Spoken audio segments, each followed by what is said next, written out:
Сабыр бірінші сыныпта оқиды. Қарындасы Сара 6-да.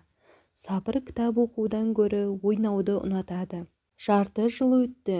Сабыр әлі ежелеп баяу оқиды. Бірде Сабырдың мұғалімі үйіне келіп, анасымен әңгімелесті. Сабырдың сыныпта қалып қоюы мүмкін екенін айтты. Сабыр бірінші сыныпта қалса, бірге оқитын болдық, деді Сара. Сабырдың беті дуылдап, құлағына дейін қызарып кетті.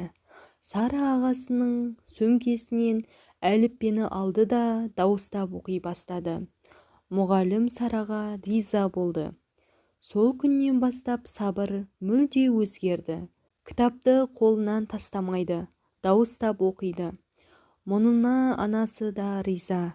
Кейде ойынға қызығып бара жатса, Сараның сөзі есіне түседі. Сөйтіп, қарындасының арқасында Сабыр бірінші сыныпты жақсы бітірді. Кәкітай Жүсіпов.